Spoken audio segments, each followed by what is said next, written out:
Je m'appelle Charlotte Renard, j'ai 32 ans et je suis indépendante totale et en société donc depuis quelques semaines maintenant, Bobonne SPRL. Mon activité consiste à fabriquer et à vendre des produits cosmétiques 100% naturels et made in Belgium.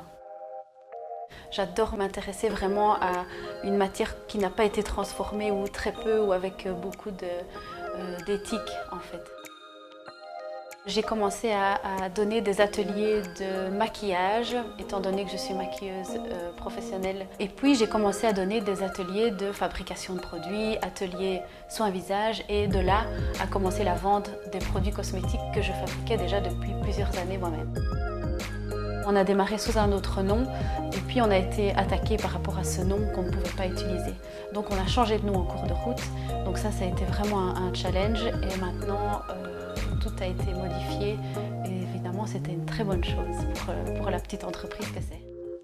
Bobonne, c'est une petite mamie qui fabrique des produits elle-même de manière artisanale, qui aime la tarte aux pommes et qui fait du bon jus de pomme. Et c'est de là qu'on a fait le lien avec mes produits cosmétiques.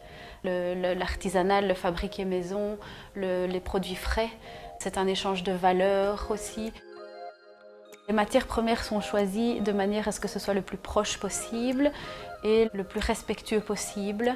Maintenant, le beurre de karité, on n'en fabrique pas par ici. Donc là, évidemment, il vient de très loin, mais on sait comment c'est fabriqué. L'huile de coco, par exemple, le beurre de karité du Burkina Faso, bientôt de la Côte d'Ivoire, on va changer. Et on a du sucre qui vient de France, on a des huiles végétales qui viennent de France, de Belgique.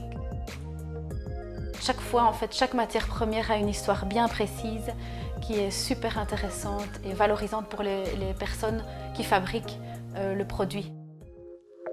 Il y a eu certaines démarches, donc comme chercher un bon laboratoire pour faire valoriser les recettes, les mettre aux normes. Des démarches comme chercher les matières premières de bonne qualité, ça c'est très compliqué parce qu'il faut qu'il y ait des fiches techniques. Une force aussi chez Bobonne, c'est le zéro déchet.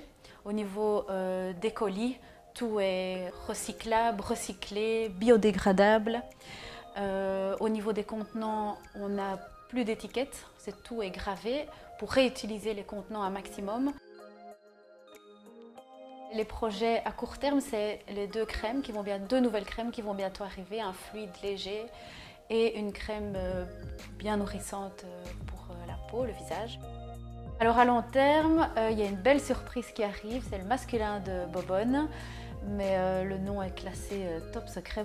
Et vraiment à long terme, pourquoi pas un jour ouvrir un magasin vraiment Bobonne.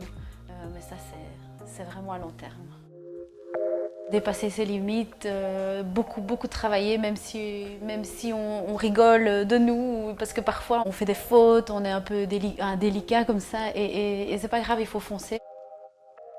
J'ai eu droit à un tremplin indépendant, c'est-à-dire que pendant 1 an maximum, on peut avoir un salaire qui nous est octroyé et de ce fait-là, on peut travailler à temps plein sur notre projet. Bien déposer sa marque auprès de l'OBPI avec un avocat pour ne pas après devoir changer s'il y a des soucis ou si on empiète sur une autre marque qui a les mêmes codes de métier, etc. Se faire connaître via des ateliers aussi, ça a été mon cas. Via les réseaux sociaux et via les ateliers que j'ai donnés où là il y avait énormément de bouche à oreille. Au départ on est artisan, on est vraiment une toute petite structure donc on fait des tout petits prix et au final on oublie de se donner une valeur. Or les produits ont une énorme valeur donc ça vaut la peine d'y penser.